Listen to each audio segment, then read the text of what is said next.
माता पार्वती का जो पूर्व जन्म था वो सती के रूप में था।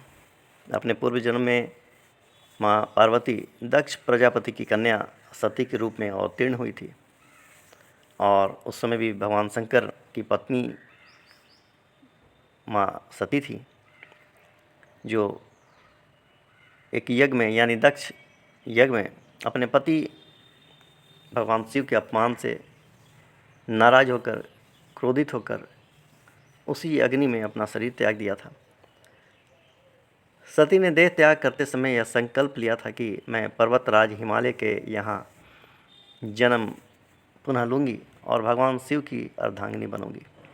कुछ समय के बाद ही माता सती हिमालय पत्नी मैना के गर्भ में प्रविष्ट हुई और यथा समय उनका प्राकट्य हुआ।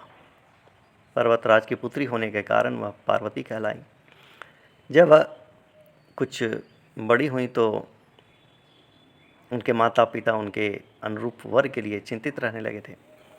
एक दिन अकस्मात ही नारद मुनि उनके घर पहुँचे। पर्वतराज ने उनका बड़ा आदर सत्कार किया। उन्होंने अपनी पुत्री पार्वती को भी बुलाकर मुनि के चरणों में प्रणाम करवाया और उनसे अपनी पुत्री के भविष्य के विषय में कुछ बताने की प्रार्थना करी। नारद जी ने हंसकर कहा कि गिरिराज, तुम्हारी पुत्री सब गुणों की खान है। आगे चलकर यह उमा, अंबिका और भवानी आदि नामों से प्रसिद्ध होगी। यह अपने पति को प्राणों से भी अधिक प्यारी होगी और इसका सुहाग अचल रहेगा। किंतु इसको माता पिता से रहित, उदासीन तथा अलग वेश वाला पति मिलेगा।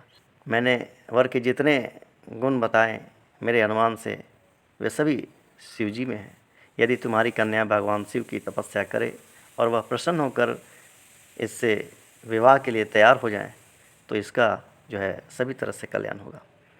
देव ऋषि नारद के उपदेश को हृदय में धारण कर भगवती पार्वती ने भगवान शिव को पति रूप में प्राप्त करने के लिए कठोर तपस्या करने का निर्णय लिया और माता पिता के मना करने पर भी हिमालय के सुंदर शिखर पर जो है कठोर तपस्या आरंभ कर दी।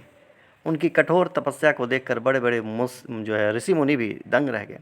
अंत में भगवान का आसन हिला। उन्होंने पहले पार्वती की परीक्षा के लिए सप्त ऋषियों को भेजा और पीछे वेश बदलकर स्वयं आए। पार्वती जी की अविचल निष्ठा को देखकर शिव जी अपने को अधिक देर तक न छिपा सके और असली रूप में उनके सामने प्रकट हो गए। भगवती पार्वती की इच्छा पूर्ण हुई और उन्होंने शिव जी के पानी ग्रहण का वरदान मिला। पार्वती जी जो है अपनी तपस्या पूर्ण करके घर लौट आई और माता पिता को उन्होंने शंकर जी के प्रकट होने तथा वरदान देने का संपूर्ण वृत्तांत कह सुनाया। तत्पश्चात शंकर जी ने सप्त ऋषियों को विवाह का प्रस्ताव लेकर हिमवान जी के पास भेजा और इस प्रकार विवाह की शुभ तिथि निश्चित हुई। वर पक्ष की ओर से ब्रह्मा, विष्णु और इंद्र देवता इत्यादि जो हैं बारात लेकर आए। भगवान शंकर और पार्वती का विवाह बड़ी ही धूमधाम से संपन्न हुआ। फिर भगवान शिव के साथ भगवती पार्वती कैलाश आईं। इस प्रकार दो अनादि दंपतियों का पुनर्मिलन हुआ।